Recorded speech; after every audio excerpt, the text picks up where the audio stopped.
Šalia savęs kviečiu ponę Vidą, kuri papasakos apie lietuvišką inovaciją, kuri gali padėti žmonėm, kurie nebemoka vaikščioti.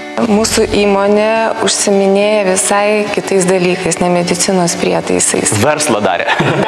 Daro verslą ir pagrindinė veikla įmonės yra mokslinės ir laboratorinės įrangos pardavimai ir projektai. Įmonėje dirba ir mokslo žmonės, ir labai gabūs konstruktoriai, inžinieriai.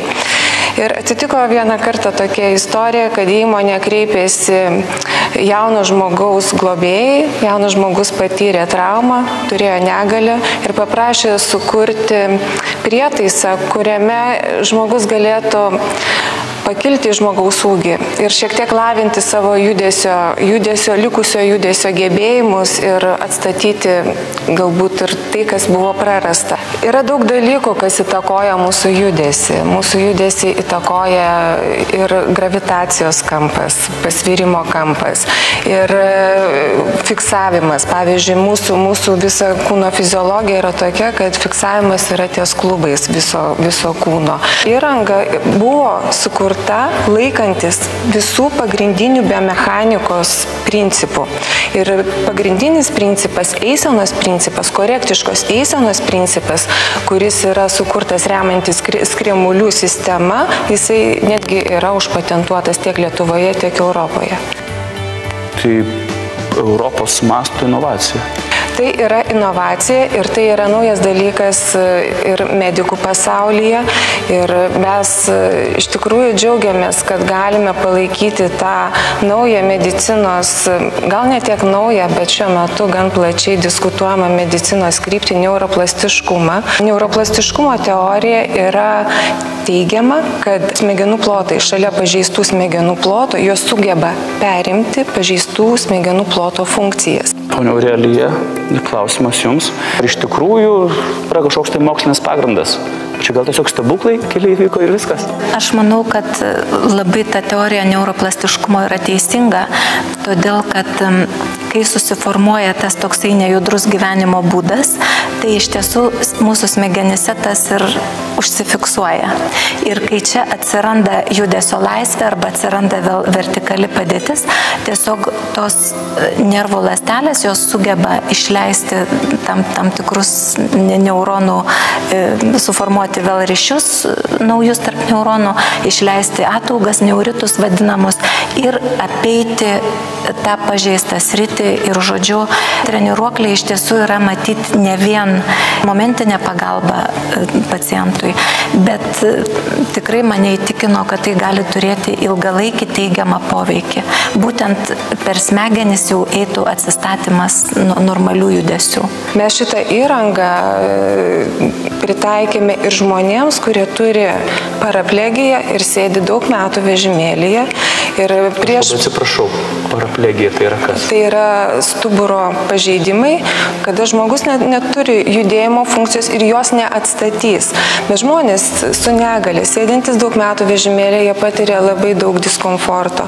Žmogaus smegenys ir visa kraujotaka, vestibuliarinis aparatas, jis yra pritaikytas normaliam žmogaus ūgiui. Žmogus turi laikas nuo laiko pakilti normalų žmogaus ūgį.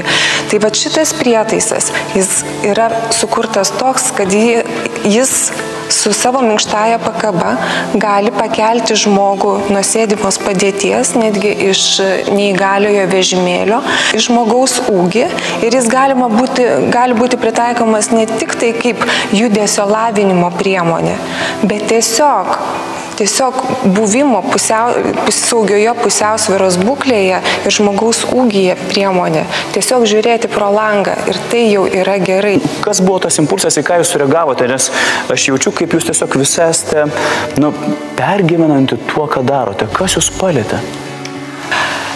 Iš tiesų, tai turbūt palietė susidūrimas su liga, artimųjų liga.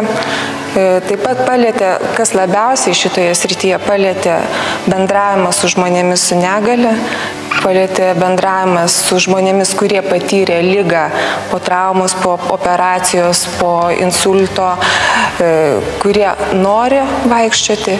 Ir iš tiesų mes manome ir mes labai didžiuojamės, kad tikrai sugebėjome ir inicijuoti šitą produktą ir remiantis mokslo žmonių. Tai buvo Lietuvos sporto universiteto neįgaliųjų reabilitacijos docento Kęstučio Skučio komanda, kuris pats yra neįgalus jau 20 metų, bet su tuo mūsų treniruokliu užvažiavęs ant bėgimo takelio kasdieną nueina po 3 kilometrus. Kiek laiko kūrėte šį įrenginį? Nežinau, net kaip jį pavadinti, net įrenginį žodis net atrodo nelabai tinka. Mes jį pavadinom eisenos treniruokliu.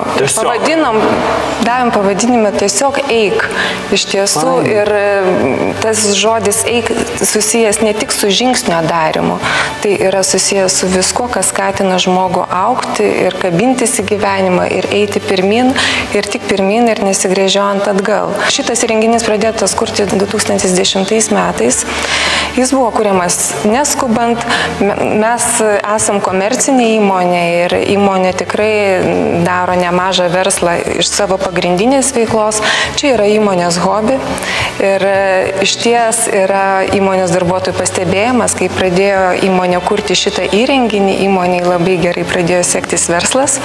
Mes nesam pardavę dar ne vieno įrenginio ir ko gero mes jų nepardavinėsim, mes juos nuomosim.